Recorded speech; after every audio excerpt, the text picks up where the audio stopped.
Hey, what's up, people? It's me again with another video. I wanted to share a little bit about dinosaurs in the next couple of videos that I'm gonna be making pretty soon. So this is just one of them. You see, um, so let me read a little bit one of the commentaries right here.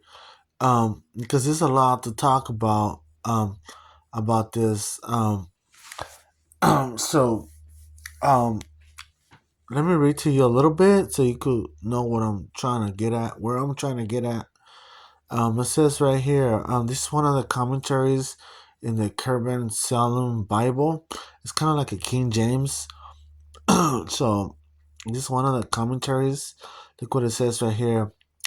40:15. Dinosaurs in the book of Job is a question. In this verse 15, the word behemoth in Greek means river horse. Most commentators believe this refers to the hippopotamus. However, verses 15 through 24 refer to an animal of great strength and a um, hippopotamus okay, appears rather clumsy. This is the reason some believe this verse refers to the dinosaur. The plant-eating dinosaurs walked on all four legs. They ate grass. Many tons of dinosaur bones and often complete skeletons have been found. 1 million pounds of bones have been discovered in Dinosaur Natural Monument in Utah. So I kind of highlighted that. Um, okay. Bones have been found in red what does it say? Red Deer River in Alberta. The word Leviathan in chapter 41 verse 1 is generally accepted as crocodile. Some creationists believe this could be the meat-eating dinosaur. In revealing his mighty works, Job begins to realize the wisdom, the justice, the power of God, even though man is not aware of all God's creations. What a transformation in Job from some 40 chapters of testing to final triumph when he realizes that God is in control and can do everything. Job turns from wreck comforters to Jehovah, the righteous comforter. What a lesson for each of us to learn. Notice that this Bible has the name of Jehovah. Um, so, and it says right here something about Jehovah. Job turns from wretch comforters to Jehovah, the righteous comforter. What a lesson to each of us to learn.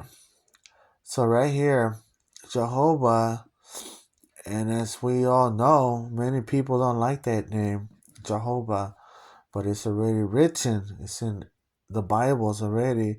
So that's his name from now on. That's God's name from now on. So we're gonna get back to this, right? Um, let's try to read this real quick. Let's start from let's see we start from 15 then. It says right here, behold now, Behemoth, which I made with thee, he eateth grass as an ox.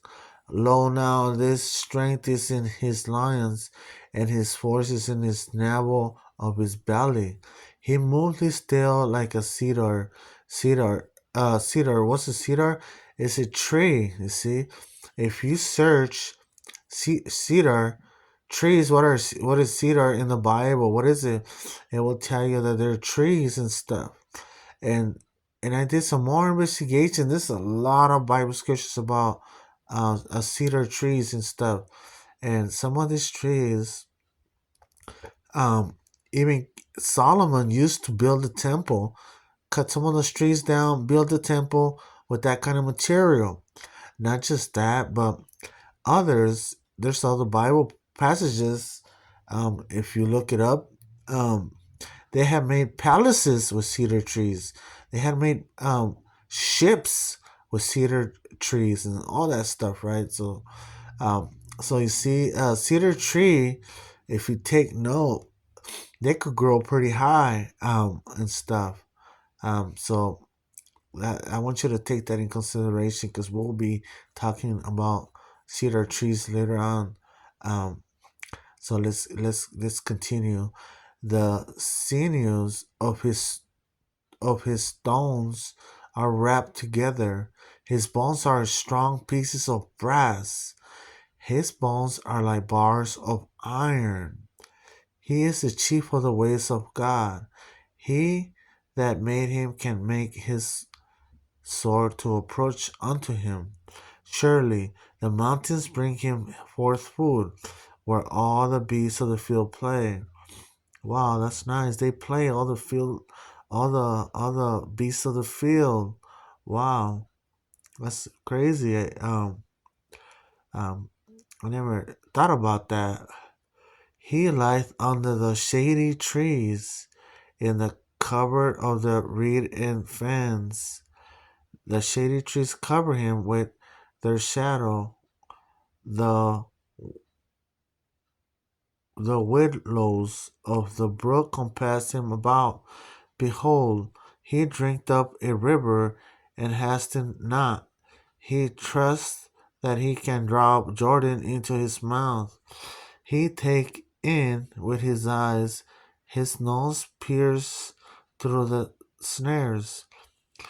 And it keeps on going. So if we read it in in a more clear Bible, it'll be more clear to us. And then the next chapter is talking about Leviathan. Um, can thou draw out Leviathan with a hook, or his tongue with a cord which thou layest down? So now today, if it's a crocodile, you see, now these days, a man can take down a crocodile, could wrap him up and all that stuff, right? So look what the Bible says. We could have been pierced Leviathan and killed Leviathan, right? No problema. Um, so look what the Bible says. Can thou draw out Leviathan with a hook, or his tongue with a cord which thou layest down? Cast thou put a hook into his nose, or that's a question, or bore his jaw through with a thorn? Will he make many supplications unto thee? Will he speak soft words unto thee? Will he make a covenant with thee? Wilt thou take him for a servant forever? Wilt thou play with him as with a bird? Or wilt thou bind him for thy maidens? Shall their companions make a banquet of him? Shall they part him among the merchants? Can thou fill his skin with barbed irons, or his head with fish spears? Lay thy hand upon him.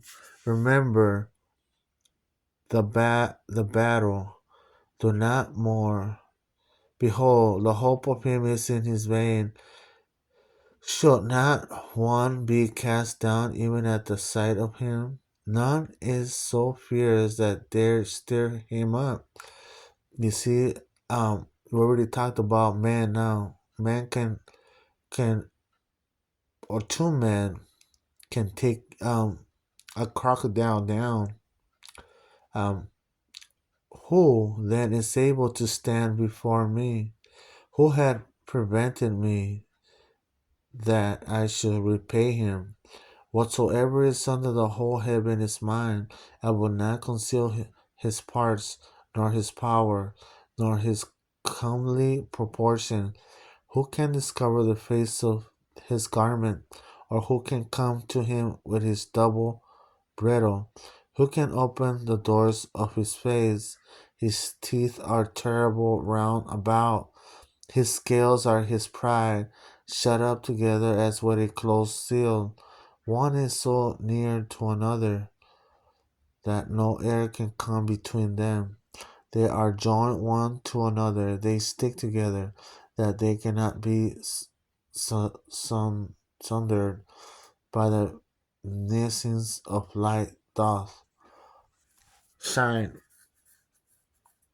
and his eyes are like the eyelids of the morning. Out of his mouth go burning lamps, and sparks of fire leap out. Out of his nostrils goes smoke, as out of a seething pot or cauldron. His breath kindles coals, and a flame goes out of his mouth. In his neck remains strength, and sorrow is turned into joy before him. The flakes of his flesh are joined together. They are firm in themselves. They cannot be moved. His heart is as firm as a stone. Yeah, as hard as a piece of the nether millstone. When he raised up himself, when he raised up himself, like I don't know, crocodiles could stand up.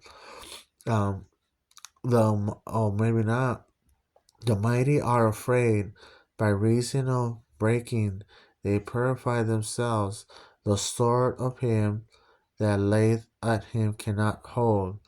The spear, the dart, nor the habergeon. He esteemed iron as straw, and brass as rotten wood. The arrow cannot make him flee.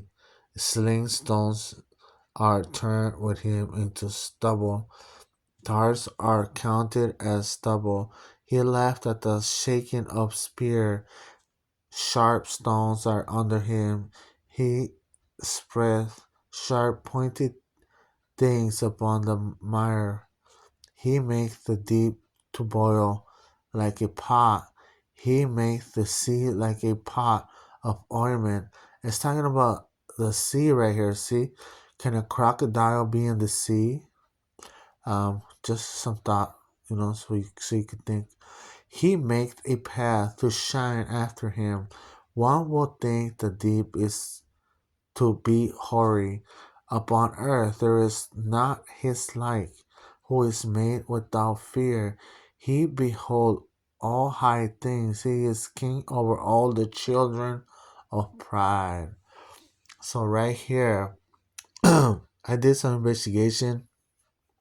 I went to the Watchtower Library and I examined um, Behemoth and Leviathan, and they are saying the same thing. They're saying it's a hippopotamus and a crocodile. So that's what they're saying. But right here, the Bible, it doesn't. It kind of describes, but it describes a bigger animal, bigger creature, like monster, like big, with lots of strength. You see.